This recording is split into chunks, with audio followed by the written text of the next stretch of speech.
My wife thought it would be hilarious to humiliate me in front of her friends while I was on speaker. What she didn't know was that I could hear every single word, and by the end of that call, our marriage was over. I'm 32 years old, and my wife Emily is 30. We've been married for 4 years, and for most of that time, I believed we had a pretty normal relationship. Sure, we argued sometimes like any couple, but nothing that ever made me question the marriage itself. At least, that's what I thought. Looking back now, the warning signs were always there. I just didn't want to see them. When I walked into the living room, Emily froze. Her phone was still sitting on the table, and I could hear her friends talking through the speaker. One of them was in the middle of saying something when they noticed the silence. "Emily? Hello?" Emily's eyes went wide when she saw me standing there. For a few seconds, neither of us said anything. The room suddenly felt very small. Then I looked at the phone on the table, and I calmly said, "Please, continue."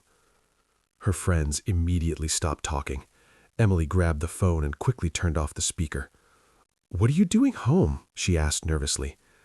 I didn't answer her question. Instead, I asked mine. "How long?" She frowned. "How long what?" "How long have you been talking about me like that?" She tried to laugh it off. "Oh, come on, it was just a joke." But there was no humor in her voice. And the worst part?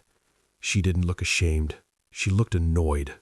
"Emily," I said slowly, "I heard everything." She crossed her arms. "You weren't supposed to." That sentence hit me harder than anything she had said on the phone. Not, "I'm sorry." Not, "I didn't mean it." Just, "You weren't supposed to hear it."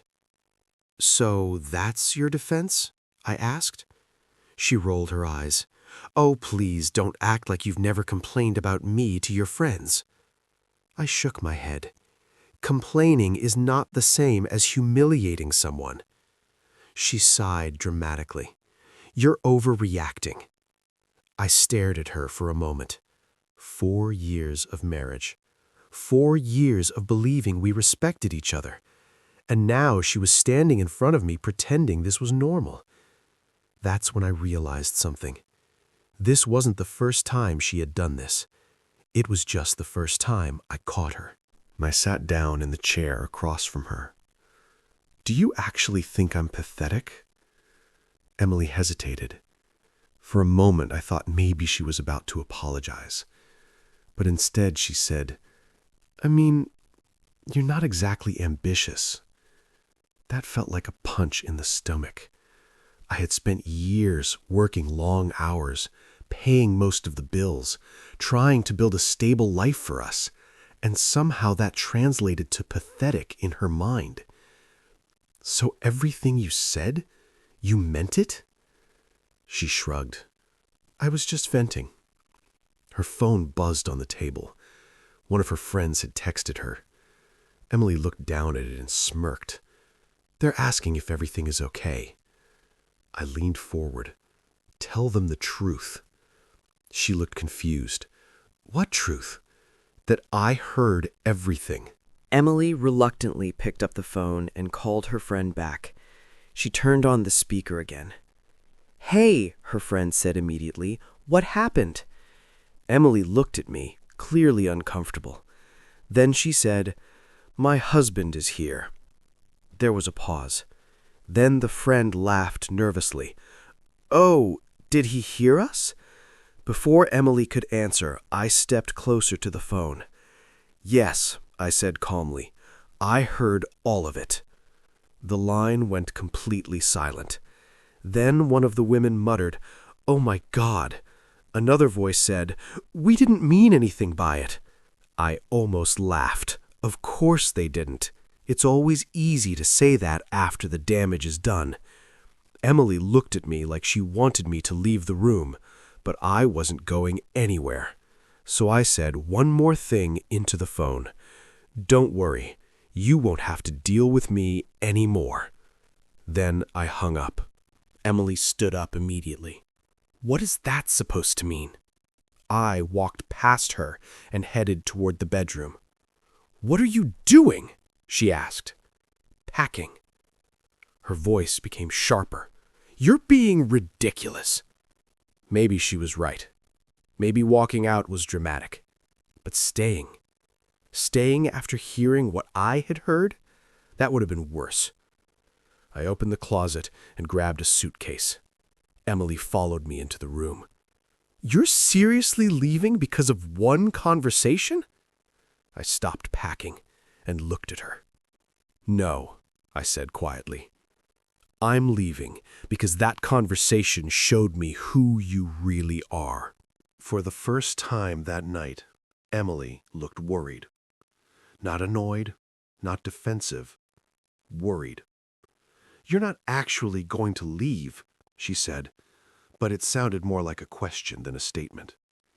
I zipped the suitcase closed. "I think we both know this marriage is over." She shook her head. "You're overreacting." Maybe, but something inside me had already switched off. All the anger, all the sadness. It had turned into something much simpler. Acceptance. Emily sat on the edge of the bed. "So that's it?" she asked. 4 years and you're just walking away?" I thought about that for a moment. Then I said, "No." She looked up hopefully. "You ended it when you decided it was funny to humiliate your husband." The room went quiet again. She didn't argue this time. She didn't try to defend herself. Instead, she asked one final question. "Where are you going to go?" I picked up the suitcase.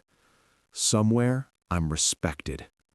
And then I walked out the door. 3 months passed.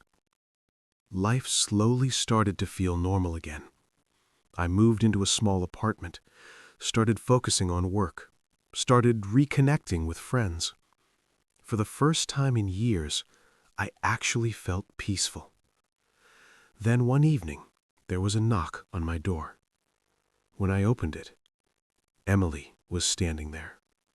She looked very different, tired, nervous, and for the first time since I met her, humble. "Can we talk?" she asked. We sat down at the kitchen table. Emily looked at her hands for a long time before speaking. "I made a mistake," she finally said. I didn't respond. She continued. "After you left, things got complicated. Apparently, the same friends she used to mock me with had stopped inviting her out.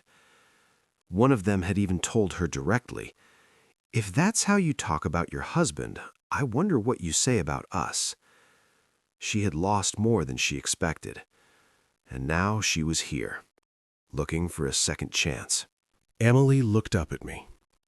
"I didn't realize what I had until you left." I nodded slowly. That's usually how it works. "So, can we try again?" For a moment, I thought about the life we used to have, the good memories, the plans we made. But then I remembered something else, the sound of her laughing on that phone call, and the way she called me pathetic. So I stood up, walked to the door, and opened it.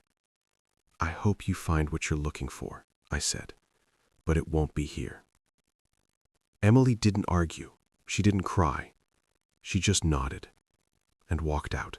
Sometimes the moment that destroys a relationship is the same moment that finally sets you free.